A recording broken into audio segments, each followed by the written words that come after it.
stamping your feet, not by verbal expressions. Honorable members, I now interrupt the business of the House to allow the Cabinet Secretary to make a public pronouncement on the budget policy highlights and revenue-raising measures for the national government for the financial year 2025-2026. The Cabinet Secretary for the National Treasury and Economic Planning, Honorable FCPA John Mbandi Ngonga, EGH. You are now invited to proceed. I thank you, members.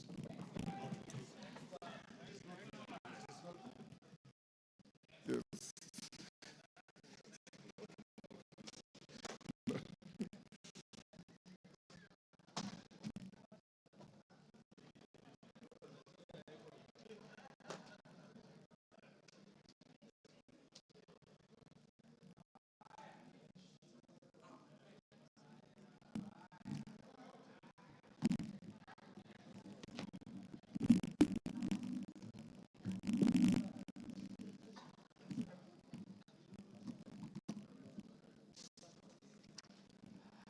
Thank you, Mr. Speaker and honorable members of the National Assembly. I want to thank you, Mr. Speaker, for granting me this opportunity to read budget highlights and revenue-raising measures for 2025-2026. Mr. Speaker, it is with great honor and privilege that I present to this esteemed House and the people of Kenya the budget statement for the financial year 2025-2026 budget. I make this statement in compliance with Section 40 of the Public Finance Management Act, Cap 412A, and the Standing Order number 241 of the National Assembly. Mr. Speaker, these legal provisions give life to the building constitutional requirements of good governance to which the President and certainly the National Treasury and Economic Planning remain fully committed to. Mr. Speaker, at the outset, allow me to express my sincere gratitude to His Excellency, Honorable Dr. William Samoei Ruto, the President of the Republic of Kenya and Commander-in-Chief of the Defense Forces, for the trust he bestowed upon me by appointing me as the Cabinet Secretary for the National Treasury and Economic Planning to provide leadership in economic and financial affairs of our country. I remain mindful of the aspirations and high expectations of the Kenyan people as I serve in this office. The Constitution protects realization of economic, social, and cultural rights, which includes the rights to adequate food, to adequate housing, to education, right to health, to social security, and to take part in cultural life, to water and sanitation, and also right to work. This budget, Mr. Speaker, speaks to these rights and reaffirms the priority policies and strategies aimed at stimulating economic recovery articulated in the bottom-up economic transformation agenda, otherwise known as BETTER, while highlighting the achievements over the past 2.5 years in enhancing the livelihoods of Kenyans. At its core, BETTER has adopted a value chain approach, focusing on strategic investment in areas that generate the highest impact, particularly in job creation and income generation at the grassroots level. Mr. Speaker, significant successes have been achieved through targeted intervention and structural reforms. These measures have laid a solid foundation for economic recovery and set us on a path towards long-term growth and stability. Mr. Speaker, let me mention just a few achievements under BETTER. First, The Kenyan economy has remained resilient and registered an average growth of 5.2% for the period between 2023 and 2024, outpacing both global growth of 3.3% and 3.8% for the sub-Saharan African region over the same period. Other macroeconomic fundamentals such as inflation and exchange rates have strongly rebounded and are projected to remain stable. Second, the government has rolled out fertilizer and seed subsidies to farmers across the country, and that has boosted production in key food value chains and revived underperforming or collapsed export crops such as pyrethrum. Since February 2024, Mr. Speaker, a total of 6.5 million registered farmers have benefited from the fertilizer subsidy program. And as a result of these initiatives, the cost of fertilizer has declined by 67% from Kenya shillings 7,500 in 2022 to 2,500 in 2025. While maize production has increased by 38.9% from 61.7 million bags in 2022 to 85.7 million bags in 2024. This is a clear demonstration of the positive impact of our agricultural reforms towards food security and improved household income. Third, to support livelihoods and small businesses, the government has disbursed loans amounting to over 75 billion by the end of May 2025 through the Financial Inclusion Fund, popularly known as the Hustler Fund. This initiative has provided access to affordable credit to over 26 million customers with a strong base of 9 million repeat borrowers and a repayment rate of 79%. A total of 4.5 million borrowers are eligible to be graduated to the mainstream financing institutions. And to build a culture of savings for the future, the fund has also successfully mobilized 4.5 billion in savings from its beneficiaries. Fourth, to enhance the attainment of universal health coverage, the government has expanded social health insurance. And as of May 2025, more than 22 million Kenyans were registered with the Social Health Authority, what we call SHA, representing a remarkable 175% increase in membership compared to the 8 million previously enrolled under the defunct National Hospital Insurance Fund, NHIF. This marks a major milestone, Mr. Speaker, in our health sector reforms and brings us closer to our goal of equitable, affordable, and accessible health care for all. Fifth, in fulfillment of the commitment to deepen home ownership and close the housing gap, the government has facilitated the construction of affordable housing units across the country. Since September 2022, 2,379 affordable housing units have been completed across 4 counties, with another 11,000 units in the last stages of completion. The units have been advertised for sale to the public through the Boma Yangu platform. And in addition, there are 148,465 units under active construction across the remaining 43 counties. As part of the program, the government is also supporting the development of institutional housing for the uniformed services and students.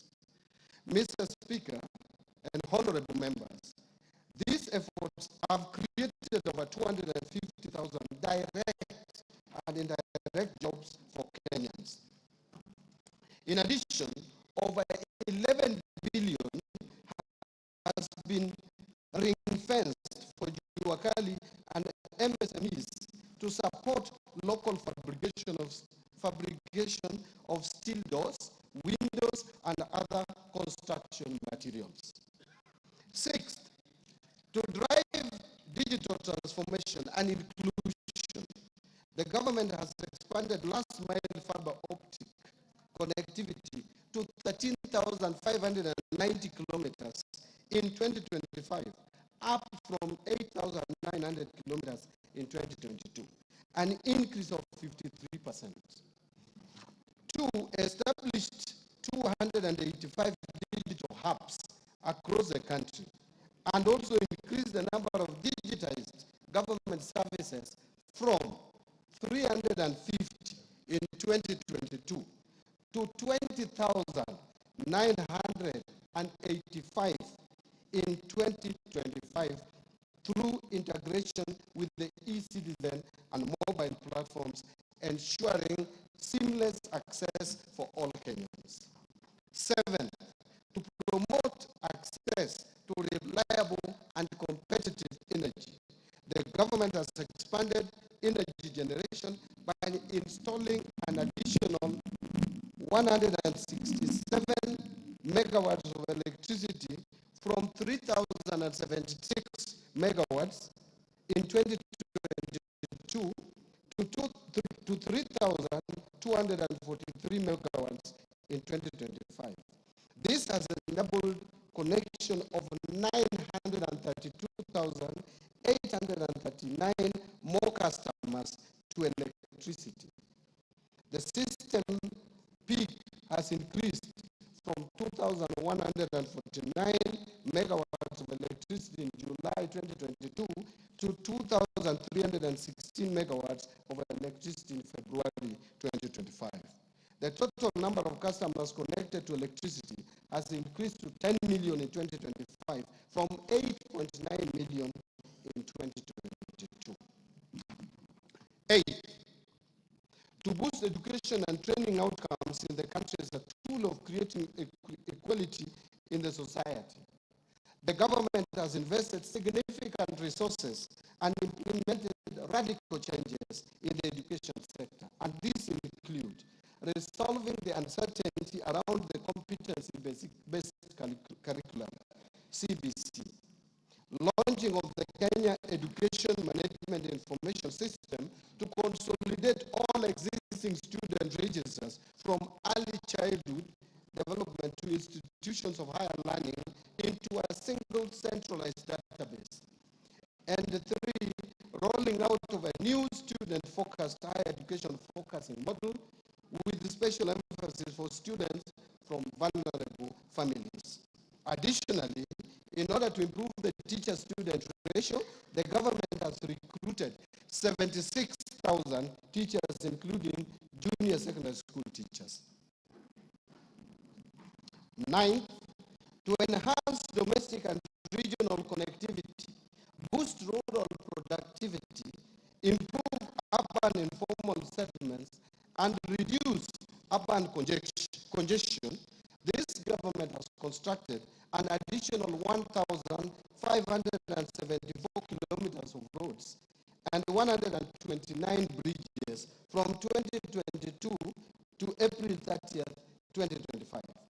Further, the government has rehabilitated an additional 212 kilometers of roads and periodically maintains 126,177 kilometers of roads. 10. The government has also made significant progress in expanding social protection through the Inua Jamii Cash Transfer Program. From 2022 to 2025, the number of households with orphans and vulnerable children receiving support has increased by 65% to 428,421. Additionally, persons living with disabilities registered for support grew by 34% to 59,637. The number of senior citizens aged 70 years and above registered for social protection also rose by 66% to over 1.2 million. These efforts have provided stable incomes to the beneficiaries and reduced their dependency on relatives, enhancing their dignity and quality of life. Mr. Speaker and honorable members, notwithstanding these achievements, we are aware that a lot remains to be done in order to address the pressing challenges facing Kenyans. And Mr. Speaker, in this year's budget-making process, we accorded Kenyans an opportunity to share their views on how to address the economic challenges facing our country. In my various engagements at open barazas and in the media, Kenyans have been very resolute in voicing their concerns that include over-taxation and high cost of living, unemployment, need for protection of the poor and vulnerable, and more importantly, the need to reduce government expenditure and wastage of resources across the national and county governments. Mr. Speaker, I am alive to these domestic challenges facing Kenyans and the external factors such as geopolitical tensions and shifting global trade dynamics that lead to escalation of the cost of essential commodities in the country, requiring comprehensive responses by government. As you may recall, to the fore, the importance of value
in response to concerns on unrealistic revenue projections. We have reduced revenue projection to be in line with the trends.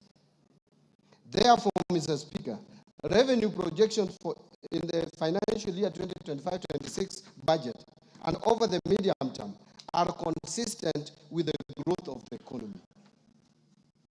Fifth, Mr. Speaker, in order to improve governance in the public procurement process, I launched the e-procurement system on April 7, 2025. And beginning on 1st July 2025, all procurement by ministries, departments, and agencies will be done through the e-procurement system without any exception. This will reduce the opaqueness and save government resources, estimated at 10% of procurable budgets. Sixth, we have taken deliberate efforts to enhance transparency and promote inclusive policy making and deepen public understanding of government economic priorities.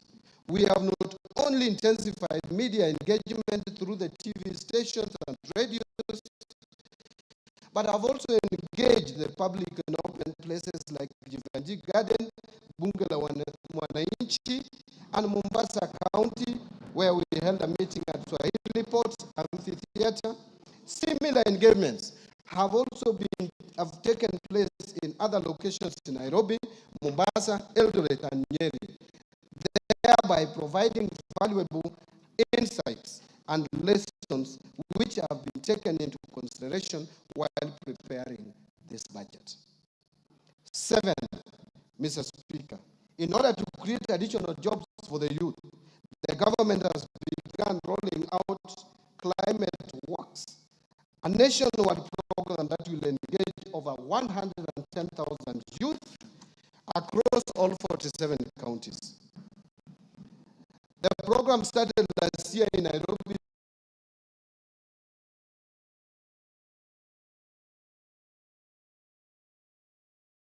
of our well-diversified economy. These factors have enabled us to withstand significant domestic and external shocks while maintaining a steady path of progress.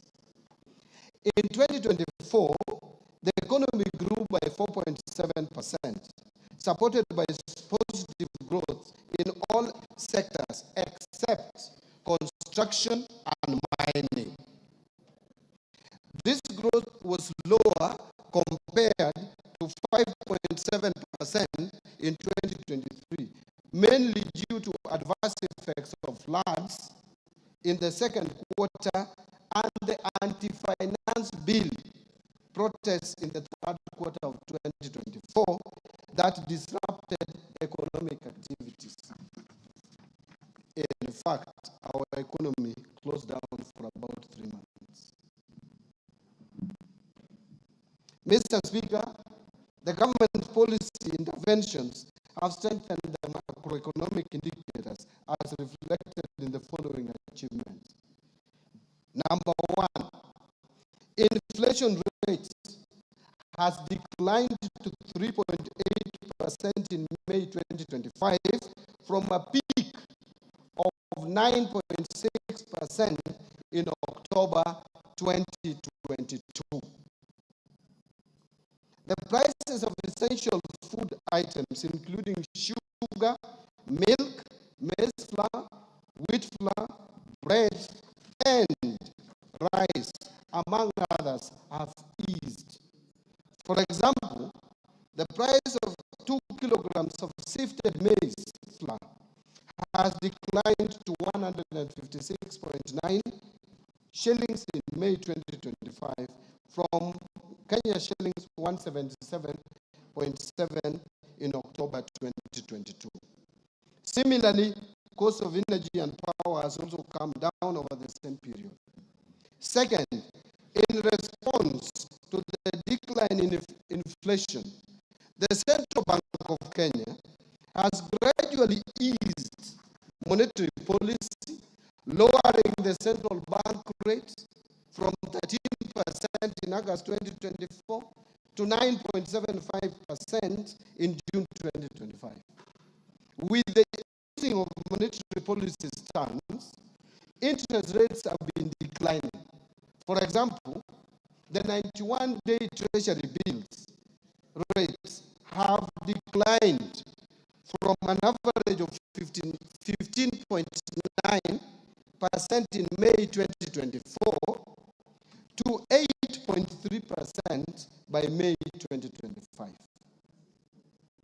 In addition, the average commercial bank lending rates that peaked at 17.2% in November 2024 have since declined to 15.7% in April 2025 and are expected to decline further. This decline has not only reduced the cost on government debt, but is also expected to stimulate lending by banks to the private sector and support economic activity. And third, foreign exchange market has remained stable, supported by a narrowing in the current account deficit and improved investor sentiment and confidence in our economy. The current account deficit narrowed to an all-time low at 1.3% of GDP in 2024 from 2.5% of GDP in 2023, supported by export of goods, resilient tourism, and remittance inflows and a contraction in food imports. As a result, our foreign exchange reserves have increased to their highest levels and stood at US dollars 10.5 billion, which is equivalent to 4.7 months of import cover by 30th of May 2025, and continue to provide adequate cover and a buffer against any short-term shocks in the foreign exchange market. The exchange rate, Mr. Speaker, the exchange rate against the US dollar has also appreciated from 159.7 to the dollar in January 2024 to stabilize at Kenya shillings 129.3 shillings to the dollar by 30th of May 2025.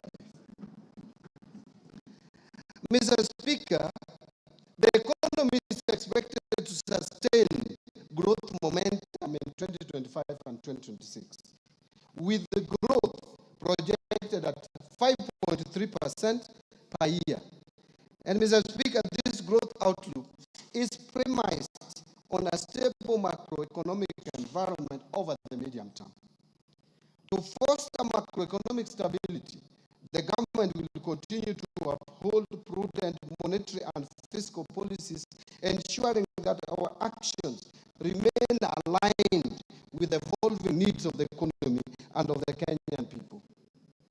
As part of the process, the government will work to ensure that inflation remains within the targeted range, maintain a competitive exchange rate to the dollar, and deliver stable interest rates. Fiscal policy stance over the medium term will continue to support the government's priority programs under BETTER through a growth-oriented fiscal consolidation path. And as such, the fiscal deficit is projected to decline from 5.3% of GDP in the financial year 2023-24 to 2.7% of GDP in the financial year 2028-2029.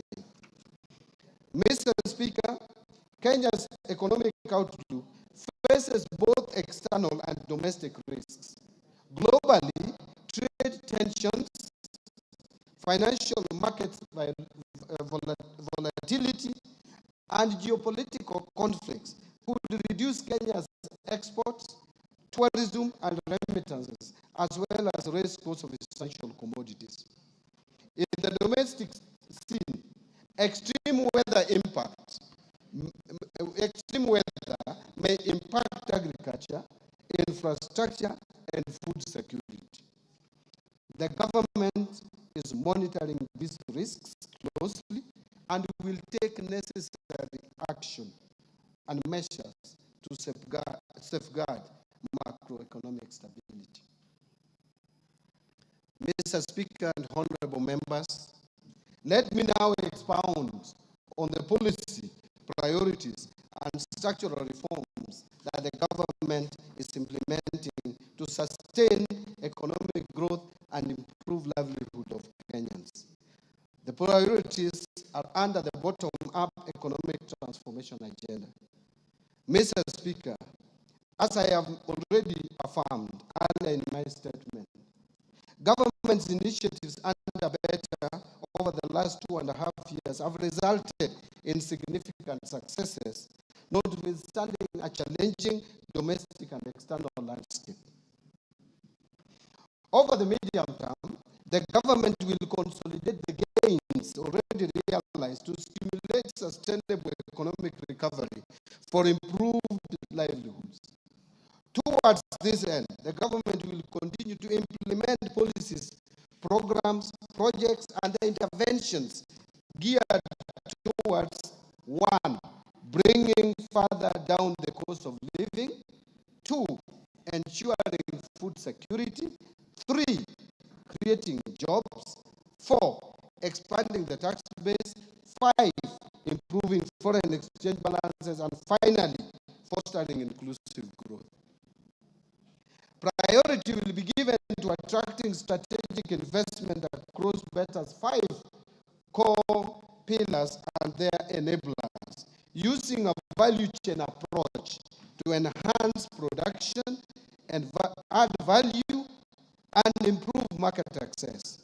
This will be supported by a whole of government approach to service delivery.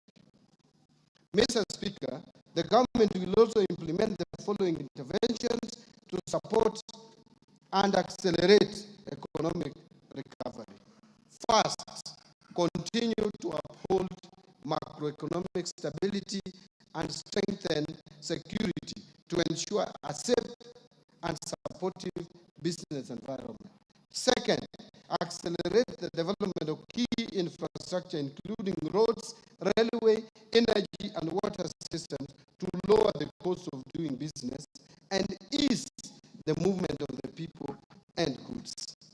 Third, boost investment in key economic sectors to drive broad-based, sustainable growth by advancing agricultural transformation, strengthening manufacturing, promoting environmental conservation and climate change mitigation, revitalizing tourism, and ensuring sustainable land use and management. Fourth, strengthen human capital development by increasing investment in health, education, and targeted social safety nets for vulnerable populations to achieve both social and economic outcomes. Fifth, promote empowerment of youth, women, and persons living with disability through government-funded programs complemented by strategic partnerships with private sector organizations. Six, facilitate fiscal decentralization by allocating shareable revenues to county governments to bolster institutional capacity and improve service delivery. And finally and lastly, undertake policy, legal, and institutional reforms to improve efficiency and effectiveness in public service delivery. I want to now turn to a presentation on building resilience against climate change. Here, Mr. Speaker and honorable members, climate change, we all know, is now a global crisis. And Kenya remains vulnerable to the impacts of climate change, which pose both economic and fiscal risks. In response, the government is taking proactive steps to align with the global transition towards a low-carbon, climate-resilient future.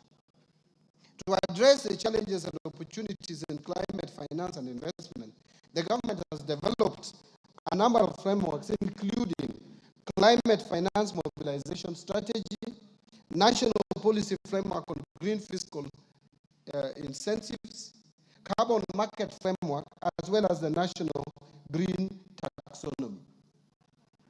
To diversify our financing sources, address budget deficits, and fund social and environmental sustainability projects, the government is developing a sustainability-linked bond framework that will allow the issuance of a bond.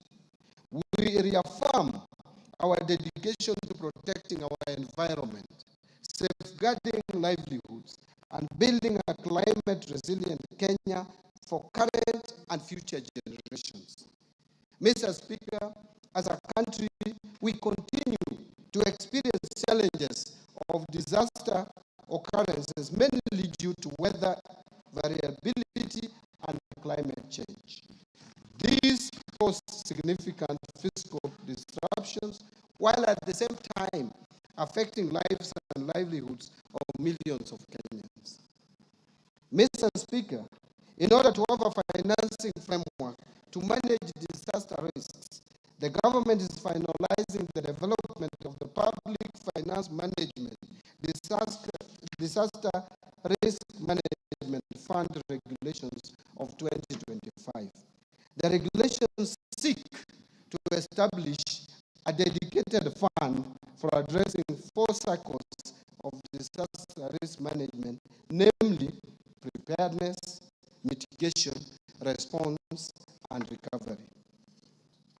Allow me now to turn to policy and legal institutional reforms.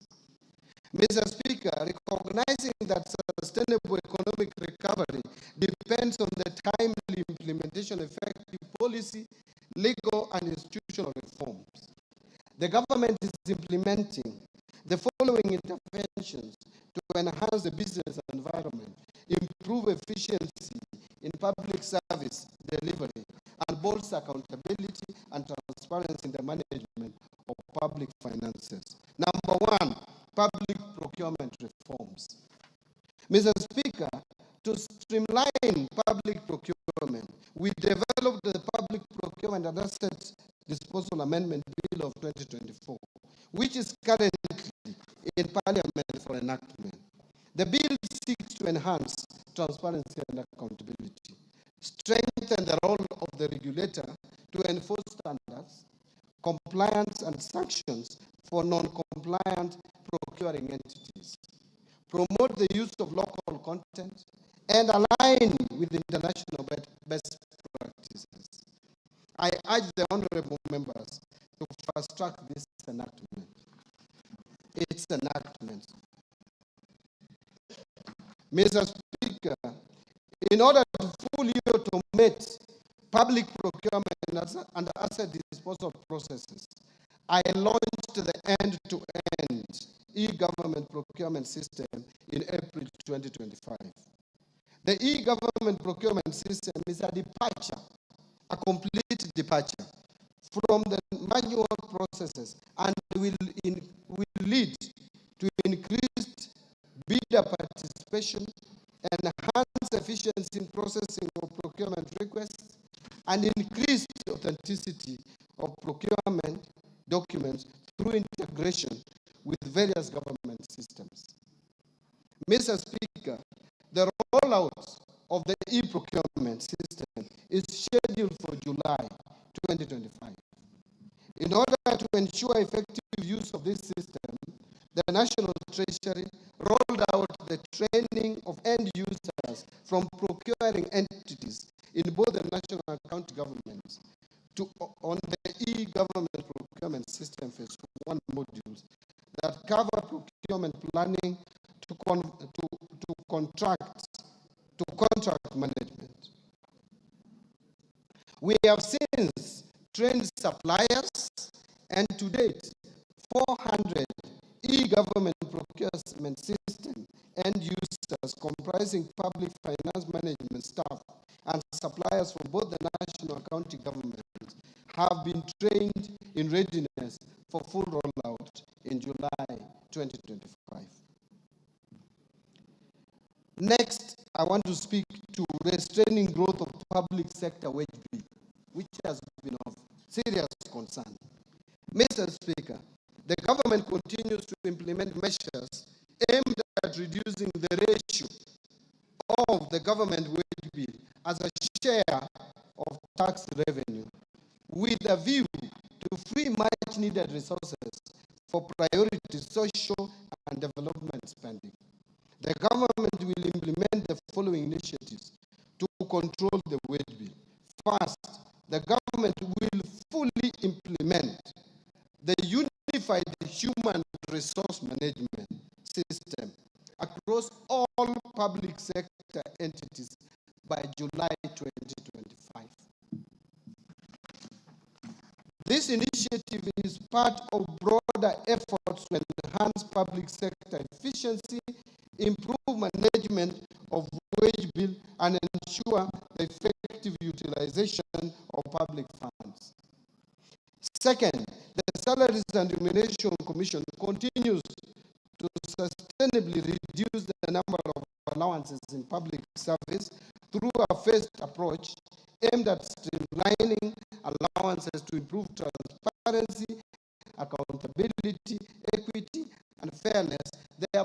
ensuring total public compensation bill is affordable and fiscally sustainable.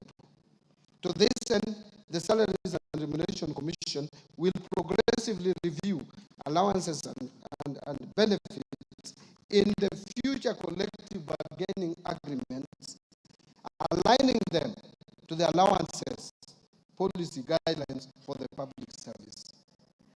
Allow me now to turn to state corporations reforms.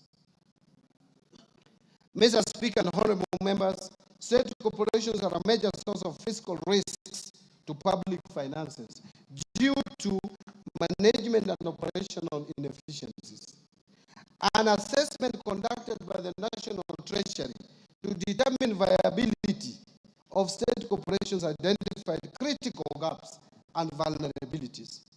Mr. Speaker, to address the vulnerabilities, the Cabinet in January 2025 approved reforms to streamline state corporations and enhance governance and accountability of the corporations. The reforms target to address operational and financial inefficiencies, enhance service delivery, and reduce over-reliance on exchequer support by state corporations. The approved reforms include the following. First, merger of 42 state corporations into 20 entities to improve operational efficiency and eliminate redundancy, as some have duplicating and overlapping mandates. Second, dissolution of 25 state corporations and their functions transferred back to their parent ministries or other state corporations. Third, restructuring 6 state corporations to align their mandates for improved performances. Fourth, declassification of 4 public funds currently categorized as state corporations and transferring their functions back to the relevant ministries. And fifth, declassification of 13 professional bodies currently categorized as state corporations to private entities with no exchequer budget. Mr. Speaker,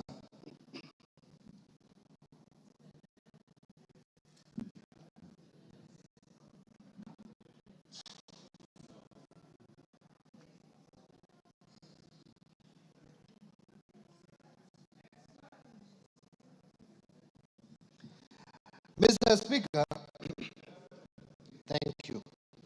Mr. Speaker, in order to enhance operational efficiency, improve governance and ownership of state corporations, the government developed the Government-Owned Enterprises Bill of 2024. The bill is part of broader efforts by the government to streamline public enterprises, reduce fiscal risks, and enhance service delivery to citizens. The bill is currently before this August House for consideration. Thank you. I urge honorable members to favorably consider the bill to enable its enactment. Mr. Speaker, in order to secure the uptake of cotton production, while also providing alternative linked supplies for local apparel manufacturers, the Cabinet approved the revival and commercialization of Rivertex East Africa Limited by onboarding non-equity strategic partners. Mr. Speaker, on sugar sector reforms, His Excellency the President reaffirmed his commitment during this year's Madaraka Day celebrations to ensure the prompt payment of sugarcane farmers. The government has also taken practical steps to deliver its promise to modernize the mills and transform these once struggling factories into productive, sustainable enterprises. Currently, 4 state-owned sugar factories, Chemelil Sugar Company, Muhoroni Sugar Company, Nzoia Sugar Company, and South Nyanza Sugar Company, which is also also known as SONI, have been placed under competitive leasing arrangements. This initiative is expected to enhance efficiency, restore profitability, and protect the livelihoods of farmers. Let me now turn to pending bills. Mr. Speaker, the government remains committed to resolving the long-standing issues of pending bills dating back to 2005 as part of broader efforts to strengthen public financial management and restore confidence in government processes.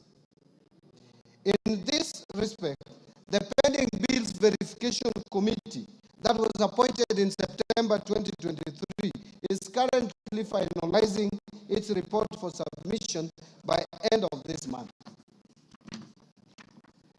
Since its inauguration,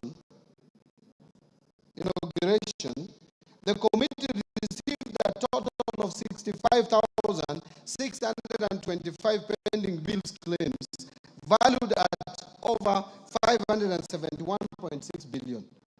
The committee has analyzed 57% of the bills received valued at 522 billion. The 57% is in terms of numbers. Out of this, a total of 229 billion has been recommended for settlement. Once the committee submits its report, we shall submit the recommendations to Cabinet for approval to settle the pending bills. Let me now speak to national assets and inventory management reforms. Mr. Speaker, in order to promote prudent management of public assets and liabilities, the National Treasury digitized assets in the assets and inventory management modules in the IFMIS for use by both national government and county governments. Already, 52 state departments have gone live on the IFMIS asset module and are at various stages of uploading their registers for 6 asset categories, namely land, building, motor vehicles, ICT equipment, office equipment, and furniture and fittings. In addition, a roadmap is in place to roll out the module to the county government, and this reform will enable accounting officers have visibility of all assets and inventory under their control and facilitate optimal assets utilization. Mr. Speaker and honorable members, to enhance the management and utilization of public assets, the government is developing a policy on public sector asset valuation. The policy will support accurate financial reporting, strengthen fiscal discipline, and inform evidence-based public investment decisions. In addition, the government will develop framework to facilitate identification of public sector assets, and this will ensure accuracy and completeness of assets register, which are critical for transition to a accrual basis of accounting. On financial sector reforms, Mr. Speaker, the banking sector has remained stable and resilient with a strong asset base, which grew by 1.5% from 7.6 trillion in April 2024 to 7.7 trillion in April 2025. To anchor the banking sector to continue playing its role in Kenya's socio-economic transformation, various reforms have been implemented, which include, first, the Central Bank of Kenya lifted the moratorium on licensing of new commercial banks in Kenya in April 2025. This is expected to attract foreign direct investment in the sector, resulting in competition and consequently reduced lending rates. Second, to promote the greening of banking sector, Central Bank of Kenya in April 2025 issued the Kenya Green Finance taxonomy, and the climate risk disclosure framework for implementation by the sector. The Kenya Green Finance Taxonomy is a tool to classify whether particular economic activities are green or environmentally sustainable and promote the transition to a low carbon economy. The climate risk disclosure framework is aimed at enabling banks to integrate climate-related risks into their governance, strategy, risk management, and disclosure frameworks. It is also intended to enable banks to leverage on business opportunities from efforts to mitigate and adapt to climate change. And third, issuance of guidelines on global liquidity standards and leverage ratios. The Central Bank of Kenya in April 2025 issued guidelines on liquidity coverage ratio, net stable funding ratio, and leverage ratio for the banking sector. These guidelines will enhance the banking sector's liquidity and capital frameworks to promote greater financial stability and resilience, thereby ensuring that banks have the ability to withstand unexpected shocks, maintain stable funding, and manage their risk profiles effectively. Mr. Speaker, the Central Bank of Kenya, in collaboration with the National Treasury and other stakeholders, are developing the National Financial Inclusion Strategy for the period covering 2025 to 2028. The strategy provides a consolidated framework for advancing financial inclusion agenda to meet the needs of all Kenyans through deepening access and usage of financial services, enhancing quality of affordable financial products that meet consumer demands. Mr. Speaker, to strengthen digital finance in Kenya, the government will continue to implement the National Payment Strategy for the period 2022 to 2025 and fast-track finalization of a national policy on digital finance. In order to reform and modernize the national payment system, Central Bank of Kenya is doing the following. 1. Undertaking a comprehensive review of the national payment system legal and regulatory framework. 2. Implementing a fast payment system that seeks to address persistent challenges in interoperability, affordability, and the high cost of digital transaction. And third, effective 1st July 2025, the Kenya Electronic Payment and Settlement System will transition to a 24/7 settlement capability.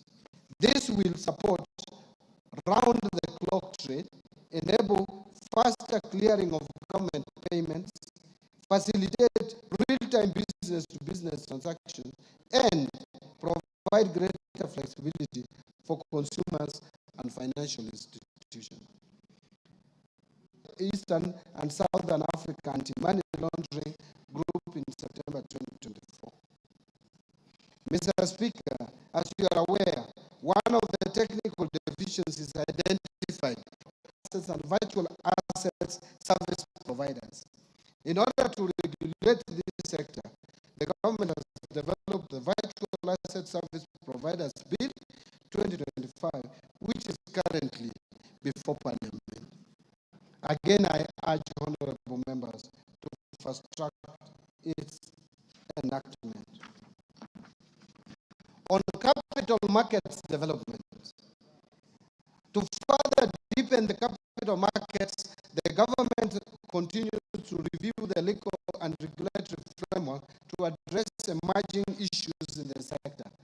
In particular, the government overhauled the public officer regulations and collective investment schemes regulations to spur uptake of products while ensuring that investors are protected.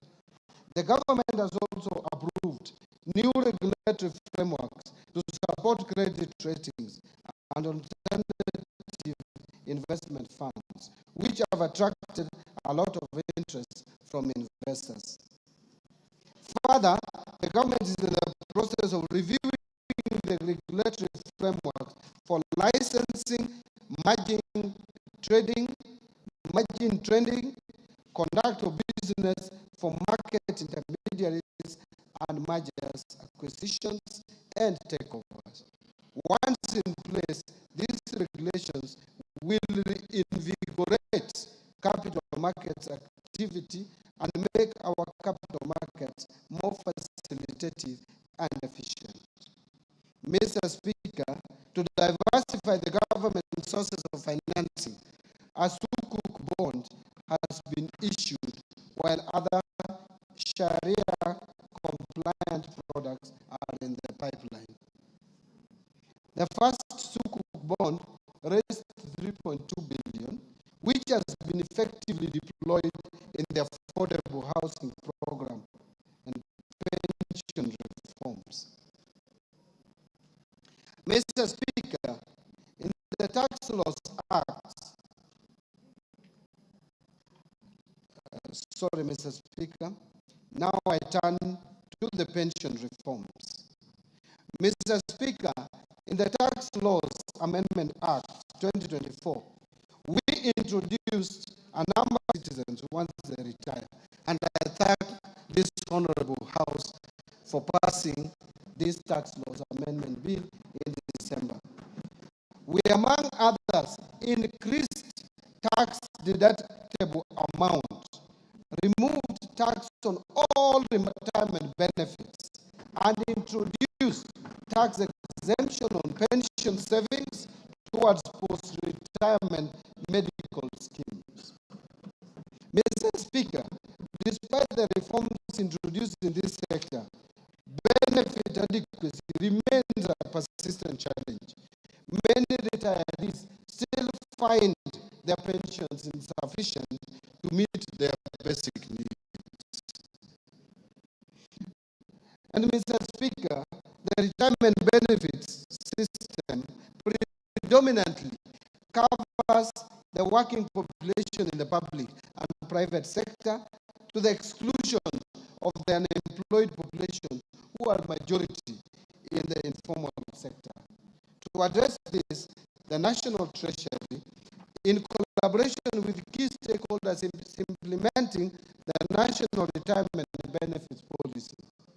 This policy outlines a clear, forward-looking strategy to address long-standing structural challenges such as fragmented legal frameworks, exclusion of informal sector workers, limited medical cover for the elderly, weak portability mechanisms, and inadequate dispute resolution structures. Mr. Speaker, the government remains committed to fulfilling its obligations to retired public servants while ensuring that our pension system is modern, inclusive, efficient, and sustainable. In this respect, the government is undertaking reforms aimed at delivering faster, more transparent, and citizen-friendly pension services. Key among these reforms is the re-engineering of the pension management information system, which, together with the launch of a pension self-registration platform, will significantly improve data accuracy, enhance biometric verification, and reduce pension processing time from several months to less than 30 days. These reforms will also ensure real-time claims tracking, and integration with the national identification and payroll system, reducing errors and potential leakages.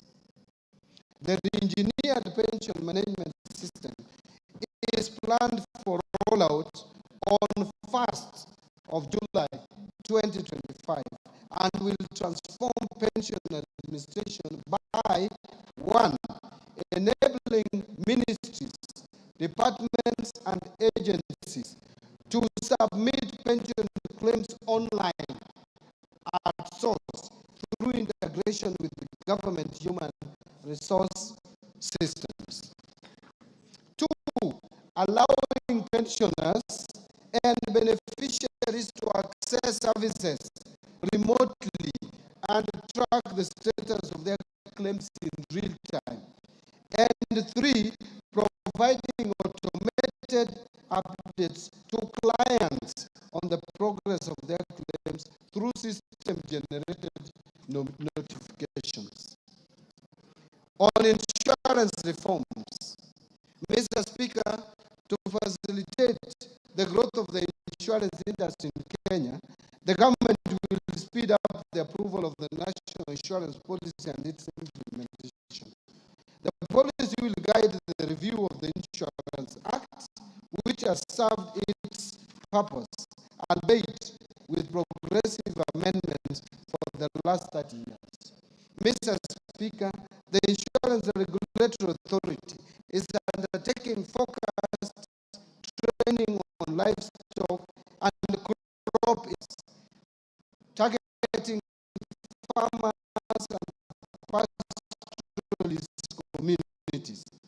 These efforts are aimed at improving understanding and access to agricultural insurance as a tool for mitigating climate-related risks and protecting livelihoods of farmers and pastoralist communities.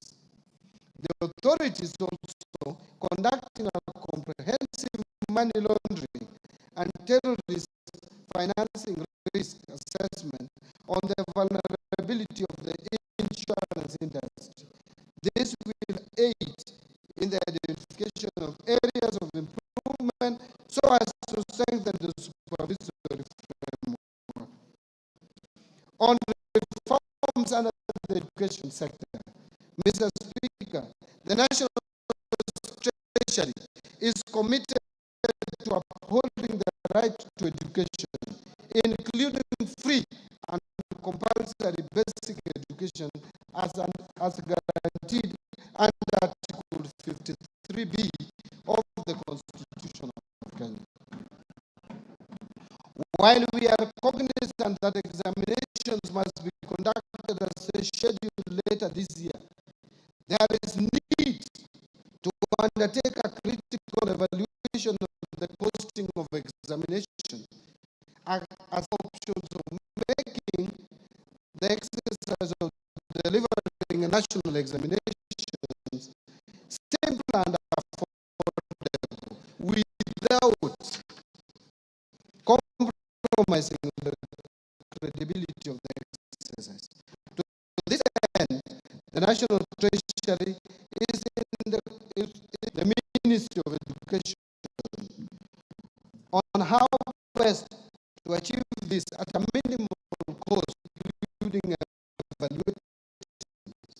Mr. Speaker, the government remains committed to ensuring access to quality education for all children.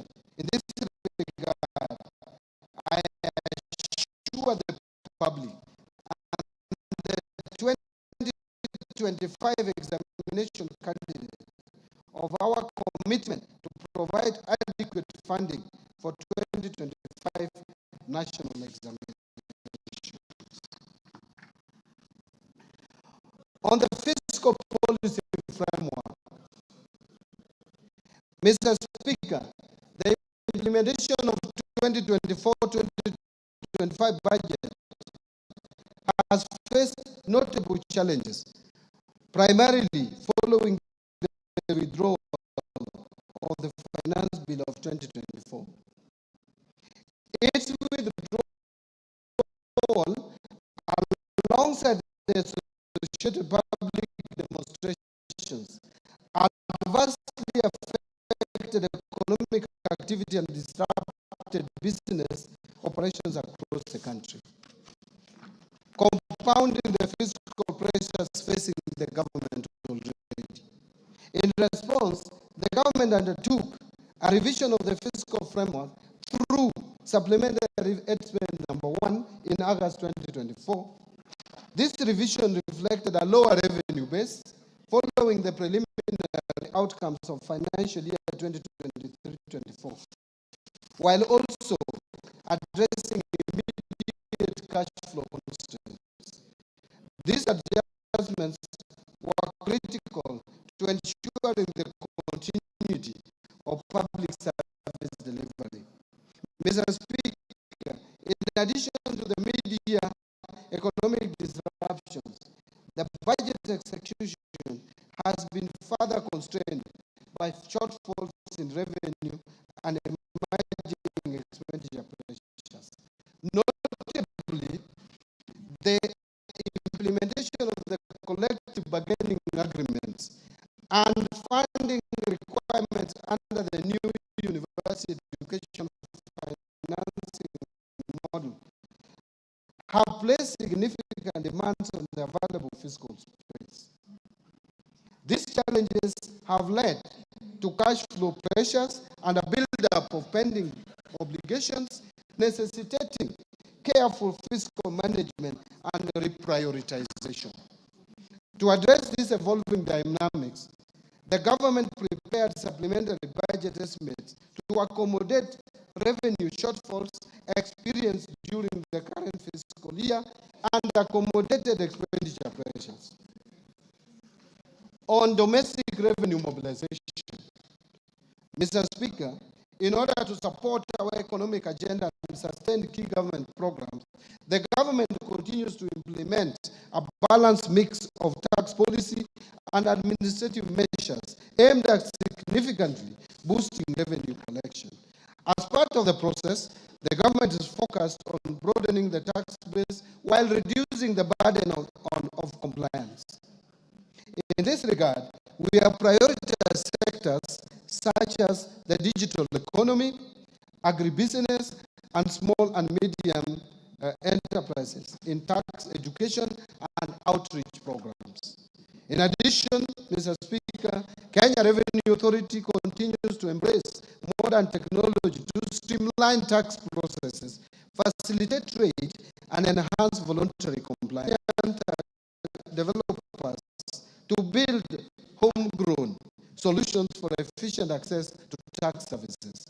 This program enhances service delivery, improves transparency, and strengthens our ability to detect bigger to boost operational efficiency. One is what we call auto-populated VAT returns for seamless, accurate tax filing. Two, simplified pay returns, accessible via mobile, web, and application program interface. Three, electronic rental income tax system that has enabled transparent rental income declarations. And four, forecourt electronic tax invoice management system integration in the petroleum sector, connecting fuel dispensers to point-of-sale terminals. This enables real-time transmission of sales data to electronic tax invoice management system, simplifying compliance and ensuring greater transparency in fuel transactions. Mr. Speaker, these solutions are more than just tech updates. They are the drivers of economic empowerment and accountability. Indeed, by simplifying tax procedures, developing user-friendly digital platforms, and providing on-the-ground support, Kenya Revenue Authority is nurturing a fair and inclusive tax culture, one that enables businesses to thrive while meeting their obligations. Mr. Speaker, building on the progress made, our focus in the financial year 2025-26 and over the medium term will be to strengthen domestic resource mobilization through the following key initiatives. First, the implementation of the national tax policy and the medium-term revenue strategy to provide a consistent and predictable framework for tax administration and policy formulation. Second, continue with the automation of tax administration processes to improve the overall efficiency of the tax system.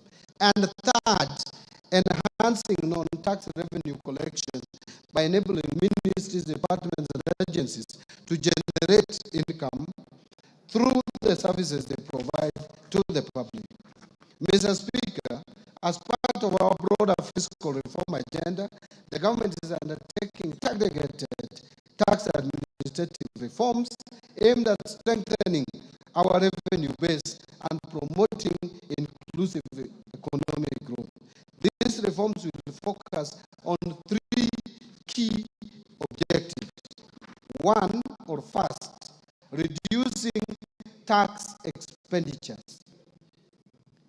Mr. Speaker, tax expenditures stood at 3.38% of GDP in 2023 to unlock additional revenue for national governments. We must reduce that tax expenditure. Second, expanding the tax base and enhancing compliance in line with the goals set out in the medium-term revenue strategy. And third, streamlining the tax structure to encourage domestic production, attract investment, and stimulate economic growth. Mr. Speaker, allow me to speak to improving efficiency of public expenditure. Here, Mr. Speaker, in our continued efforts, this end, the government will implement a series of targeted actions, which include one, utilization of the launched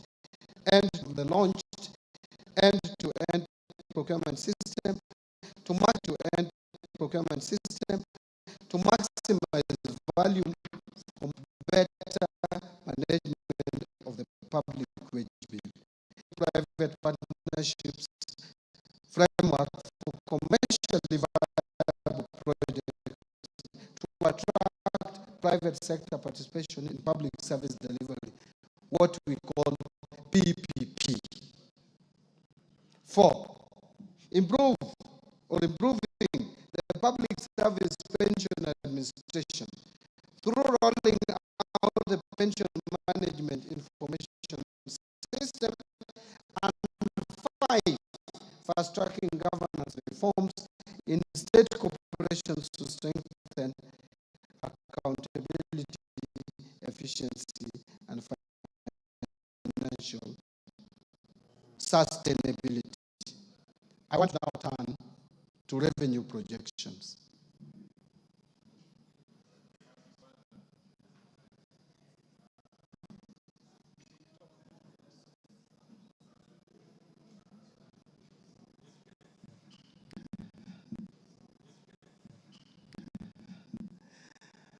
Mr. Speaker, honorable members, based on the outlined policy measures and structural reforms, total revenue collections, including appropriation in aid for the financial year 2025-26, budget is projected to be at 3,321.8 billion, equivalent to 17.2% of GDP. Of this amount, ordinary revenue is projected at Kenya shillings 2,754.7 billion, which is equivalent to 14.3% of GDP. And ministerial appropriation in aid, or if you like, non-tax revenue, is projected at 567 billion shillings. Grants are projected at 6.9 billion or 0.2% of the GDP. Having talked about revenue projections, let me now turn to expenditure projections. Mr. Speaker, total expenditure in the financial year 2025-2026 budget is projected at 4,291.9 billion, equivalent to 22.3% of GDP. And of this, recurrent expenditures will amount to 3,134.4 billion, equivalent to 16.3% of GDP. And development expenditures, including allocations to domestic and foreign finance projects, contingency fund, and equalization fund, will amount to 693.2 billion, equivalent to 3.6% of GDP. Total allocation to county governments is projected at 474.9 billion, of which equitable share is 405.1 billion. Fiscal deficit and financing. Mr. Speaker, the resultant fiscal deficit, including grants, is projected at 923.2 billion, which is equivalent to 4.8% of GDP, down from the estimated 997.5 billion or 5.7% of GDP in financial year 2024-25. The fiscal deficit for the financial year 25-26 budget will be financed by net external borrowing of 287.7 billion, equivalent to 1.5% of GDP, and net domestic borrowing of 635.5 billion, which is equivalent to 3.3% of GDP. Public debt management.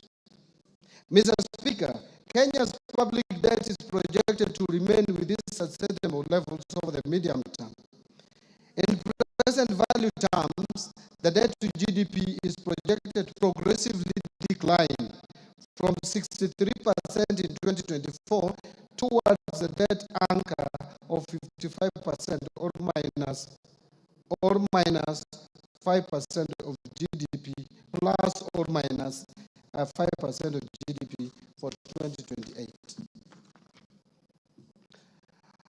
To support the projected decline in debt levels, the National Treasury will continue implementing various reforms as guided by the medium-term debt management strategy, including liability management operations, continue pursuing use of concessional loans from multilateral, bilateral, and limited commercial sources such as international bond issuances. Additionally, reforms targeted to support domestic market development will eventually reduce the cost of public debt while sustaining fiscal consolidation efforts to ensure debt remains within sustainable levels. Further, the government will explore emerging funding instruments such as debt swaps, diaspora bonds, sustainability-linked bonds, and environmental, social, and governance debt instruments to fund budget deficit and manage public debt. This strategic approach will not only diversify our financing options, but also strengthen international partnerships and promote sustainable growth.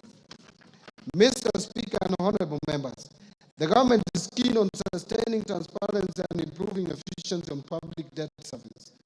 To this end, the National Treasury is in the process of integrating the Commonwealth Meridian Debt Management System with the Integrated Financial Management Information information system, IFMIS, and the core banking systems of Central Bank of Kenya. On public-private partnerships framework, Mr. Speaker, the government continues to strengthen the role of public-private partnerships in financing our development agenda. Currently, there are 32 PPP projects at various stages which are targeted to mobilize 70 billion shillings in the financial year 2025-2026 through private investments in priority sectors, including energy, water, housing, health, and transport. So, Mr. Speaker, to enhance transparency and accountability at all stages of project life cycle while implementing PPP, I recently issued a circular on mandatory disclosure requirements for all privately initiated proposals. This measure is part of our broader effort to strengthen the integrity of the PPP program and to ensure that private sector participation in public projects fosters public trust. Mr. Speaker, the National Treasury in May 2025 received the final report of the Committee of Experts on leveraging local financial markets for investment into public-private partnerships and implementation. The committee recommended the establishment and operationalization of PPP Implementation Trust Fund as the central mechanism for enhancing private sector participation in PPPs, particularly through institutional and retail entities. Additionally, Mr. Speaker, the PPP regulations under consideration by Parliament will enhance clarity around PPP processes, thereby enhancing efficiency and project delivery. This will also unlock a pipeline of county-level specific PPP projects in partnership with development partners. In strengthening public finance management reforms, number one is migration to accrual accounting. Mr. Speaker, to strengthen management of public resources, all government ministries, departments, and agencies adopted accrual accounting as of 1st July 2024. The first accrual-based financial statements are expected for the financial year ending 30th June 2025, which is a few days away. The accrual accounting will enable the government to account for all assets and liabilities, including all government assets. Second, Treasury single account. Mr. Speaker, to enhance cash management, the migration of ministries, departments, and agencies to the Treasury single account is progressing well. The Central Bank of Kenya is scheduled to go live with its T24 system upgrade in July 2025. This upgraded platform will support the implementation of Treasury single account core functionalities and facilitate the National Treasury to roll out the key elements of the Treasury single account system. Concurrently, the National Treasury is on track to onboard county governments in 2026. The final phase will involve integrating all remaining national government entities into the Treasury single account by financial year 26-27. Third, zero-based budgeting. Mr. Speaker, to reorient the budgeting and expenditure framework, the government adopted the zero-based budgeting approach while finalizing the financial year 25-26 budget. To implement this approach, the National Treasury developed a budget costing tool that was integrated into the IFMIS budget module for the national government. The zero-based budgeting approach compels all ministries, departments, and agencies to justify expenditures from scratch, thus ensuring resources are allocated to high-impact activities. It promotes transparency, efficiency, by requiring clear justification and critical assessment of spending. Mr. Speaker, I know this statement is long. And by the way, Mr. Speaker, you know, Kenya is not a small economy. We are number 6 in Africa. And we have jumped over Ethiopia. So you can't have a 3-page statement for an economy as big as Kenya. Gone without apology. Gone. Thank you, Mr. Speaker. Thank you very much. So far, so good. Yeah, Mr. Speaker, I'm now turning to resource allocation so that honorable members can appreciate and the Kenyan people where we have allocated the limited resources that we have. Mr. Speaker, now let me highlight the government spending priorities for financial year 25-26. Expenditures for the financial year 25-26 will consolidate the gains realized under the bottom-up economic transformation agenda with special focus placed on promoting investment in core pillars and their enablers through a value chain approach. Number 1, under agricultural transformation and inclusive growth, which is the first pillar. Mr. Speaker, the government will continue to transform the agriculture sector by increasing productivity in key value chains such as fisheries and aquaculture, horticulture, food crops, livestock and rangeland development. The government will scale up support to farmers through input financing, subsidies and extension services. This will move the country from food deficit to food surplus, reduce reliance on food imports, and revamp export crops. Mr. Speaker, in this respect, I have proposed an allocation of 47.6 billion for various programs under this sector, despite the fact that agriculture is largely devolved. This includes 8 billion for the fertilizer subsidy program, 10.2 billion for the National Agricultural Value Chain Development Project, 800 million for small-scale irrigation and value addition project, 1.2 billion for food security and crop diversification project, and 5.8 billion for the food systems resilience project. Mr. Speaker, to promote livestock production, I have proposed Kenya shillings 2.3 billion for de-risking, inclusion, and value enhancement of pastoral economies programs. 1.6 million Kenya shillings for Kenya livestock commercialization program, and 280 million for the livestock value chain support project. I have also proposed Kenya shillings 340 million for the development leather industrial park at Kenani.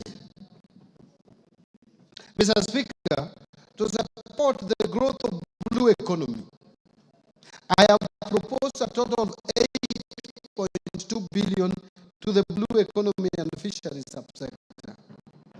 This includes 2.3 billion for aquaculture business development project, 2.4 billion to the Kenya Marine Fisheries and Socio-Economic Development Project, and 500 million for the Kabonyo Fisheries and Aquaculture Training Center. Mr. Speaker, to raise agricultural productivity and enhance resilience to climate change, change risks in targeted smallholder farming and pastoral communities. I've proposed an allocation of Kenya's shilling 318 million towards an ending drought emergencies project and 1.3 billion to resilience for food and nutrition security program in Horn of Africa project. Mr. Speaker, the government is also committed to land reforms to address historical inequalities, promote equitable access, and ensure sustainable land management. To this end, I have proposed a sum of 3.8 billion for settlement of the landless. I have also proposed 1.1 billion for processing and registration of title deeds, another 712 million for digitization of land registries, another 200 million for georeferencing of land parcels, and 220 million for construction of land registries to safeguard legitimacy of land ownership. The next pillar is transforming the micro, small, and medium enterprises economy. Mr. Speaker, the government recognizes the challenge of accessing affordable credit by most micro, small, and medium enterprises, and Kenyans at the bottom of the pyramid. To address this challenge, I have proposed an additional allocation of 300 million to the Financial Inclusion Fund, popularly known as the Hustler Fund, to scale up access to credit for households and MSMEs. I have also proposed an additional 308 million for the Youth Enterprise Development Fund, 550 million for the Center for Entrepreneurship Project, and 1.3 billion for Rural Kenya Financial Inclusion Facility. Under housing and settlement, which is the other pillar, Mr. Speaker, the government is committed to facilitating the construction of decent, safe, and affordable houses for Kenyans. Through the Affordable Housing Program, the government is creating jobs for the youth directly in the construction sector and indirectly through the production and supply of building products. To continue supporting this initiative, I have proposed an allocation of 128.3 billion for the housing, urban development, and public works subsector. This includes 13.4 billion under the Kenya Urban Program, 64.5 billion for construction of affordable housing units, 10.5 billion for construction of social housing units, and 16.5 billion for social and physical infrastructure. Mr. Speaker, other proposed allocations to the housing, urban development, and public works interventions include 7.2 billion shillings for the Kenya Informal Settlement Improvement Project Phase 2, 3.5 billion for the construction of housing units for the National Police and the Kenya Prison, 500 million for building climate resilience of the Urban Poor Program, 184 million for construction of footbridges, and 454 million targeted to support construction of county headquarters and development of the construction industry. I am aware members are aware, I know members are aware of the challenges we have had where collapse buildings kill many Kenyans as a result of carelessness of various developers. Let me turn to universal health coverage. Mr. Speaker, through the universal health coverage program is central to this government. Towards this end, Mr. Speaker, I have proposed an allocation of Kenya shillings 138 of Kenya shillings 138.1 billion, up from 123 billion in the current year's budget, to the health sector to support various activities and programs. This includes 6.2 billion for universal health coverage, coordination and management, 13.1 billion for primary health care, and that is up from 7.1 billion in the current year, and 430 million to provide medical cover for the orphans, elderly, and disabled persons in our society. Mr. Speaker, to lower cases of HIV, enhanced vaccines, and immunization program in the country, I have proposed 17.3 billion for the global finances among Kenyans. I have proposed an allocation of 8 billion to the emergencies, chronic and critical illnesses fund to be managed by SHA. And this has moved from 5 billion shillings in the current budget. 1 billion for construction of a cancer center at Kisii Level 5 Hospital. 100 million to strengthen cancer management in Kenyatta National Hospital, and 100 million for expansion of comprehensive cancer treatment at Kenyatta University teaching. Mr. Speaker, to improve health service delivery, I have also proposed a sum of 42.4 billion for our referral hospitals, including Kenyatta National Hospital, Moi Teaching and Referral Hospital, Kenyatta University Teaching Referral and Research Hospital, Mwai Kibaki Teaching and Referral Hospital in Othaya, Jaramogi Oginga Odinga Teaching and Referral Hospital in Kisumu, and Mathare National Teaching and Referral Hospital. Other allocations include Kenya shillings 1.3 billion for the construction of Kenyatta National Hospital, Burns and Pediatrics Center.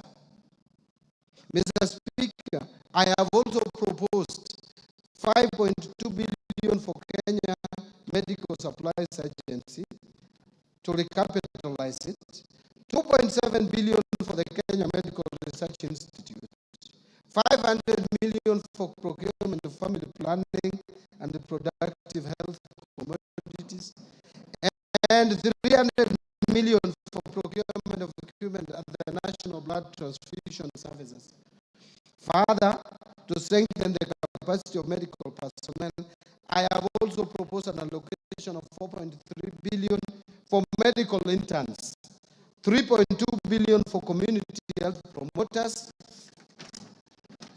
303 million for training of health personnel, and 8.9 billion for the Kenya Medical Training Centers, KMTCs. On digital superhighway and creative economy, which is the other pillar of the better principle, the government continues to invest in digital superhighway to improve ICT infrastructure and expand internet access nationwide. The creative industries are a significant source of employment, particularly for the youth, and has the potential to address higher unemployment rates through promotion of music, theater, graphic design, digital animation, fashion and craft, among others.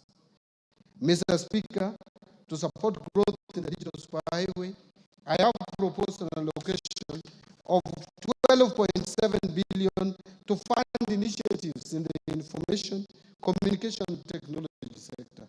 Specifically, this proposed allocation includes 2.3 billion shillings for the construction of Kenya Advanced Institute of Science and Technology at Consta Technopolis, 3.7 billion for Kenya Digital Economy Acceleration Project, and 333.2 million for government shared services, 382 million for the digital superhighway, 689 million for the establishment of digital hubs, and 750 million for maintenance and rehabilitation of national optic fiber backbone infrastructure.